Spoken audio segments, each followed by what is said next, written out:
J'ai grandi avec les récits des colons et des missionnaires. 1472, arrivée des Portugais. Le Gabon a ensuite appartenu aux Hollandais, aux Anglais et aux Français. Il y a des comptoirs le long de la côte pour l'esclavage. 1839, 1842, 1885, 1960. Avant ces dates, rien n'existe. Mais qui étions-nous avant qu'on nous découvre ?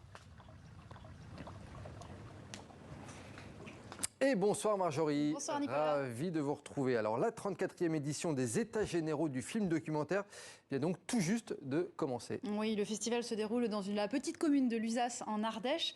Une fois par an, ce petit coin paisible de France de 1000 habitants se transforme donc en capitale du documentaire.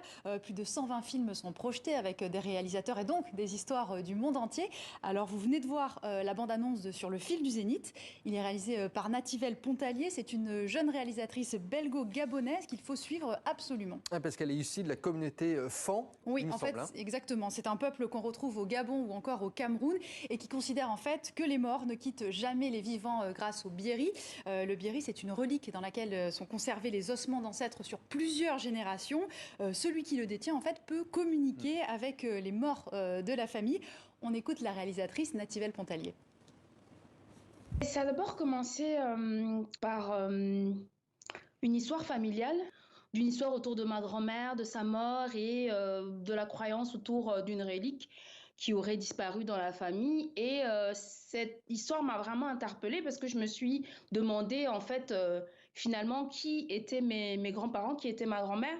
Il y avait comme une ambiguïté entre ce qu'on nous a toujours vendu de chrétiens et finalement cette croyance animiste et surtout essayer de comprendre pourquoi cette histoire avait été perdue. Avec tout ce qu'il y a eu comme colonisation, évangélisation, essayer de comprendre où notre histoire a basculé juste que dans des questions d'esclavage et de colonisation.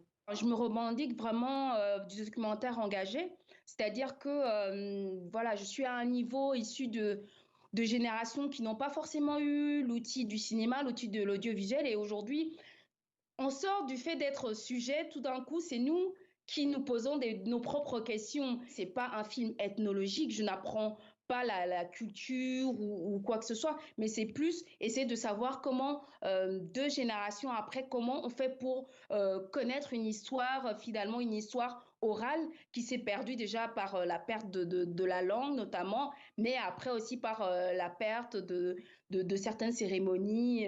Si un jeune africain aujourd'hui veut connaître son histoire, ben la première des choses à faire, c'est d'aller parler à ses grands-parents, parler de son entourage, connaître son village, connaître sa langue.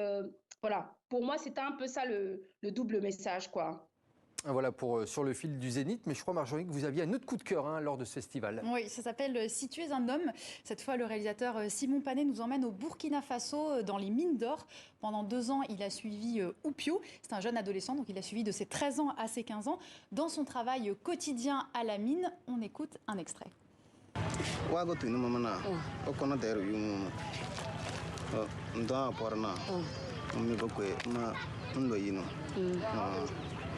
Sang me kwena nga chang wadana konderu yumu ngono ware saze tuntun terje mpia nyikujuna mpia kuju pannana wala mwere na kena wala go wolu kol la tona se nka ba kwan le kol warse ma fu le kole wala kaze ware mo ware ya manyo sen so mo tuntun terre derme. Voilà, un tournage assez difficile, dangereux même parfois. Simon Panet nous éclaire justement sur ce qui l'a poussé à raconter cette histoire. Au tout départ, j'avais envie de faire un documentaire long sur un enfant, mais je ne savais pas dans quelle mine et je ne savais pas quel enfant.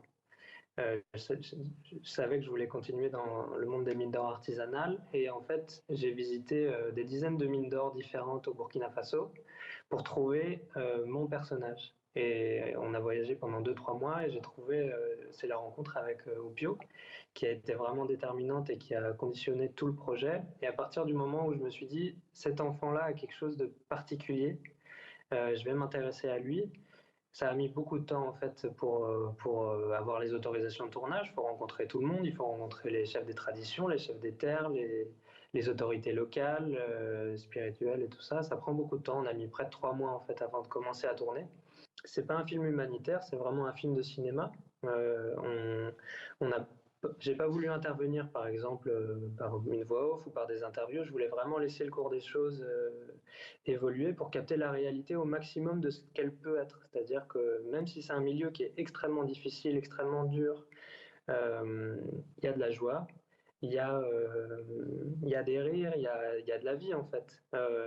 Et j'avais envie de capter cette vie-là, donc dans sa dureté, mais aussi dans ces moments de légèreté, ces moments plus solaires. Ah, ça donne envie en tout cas. Merci Marjorie, à demain. À demain.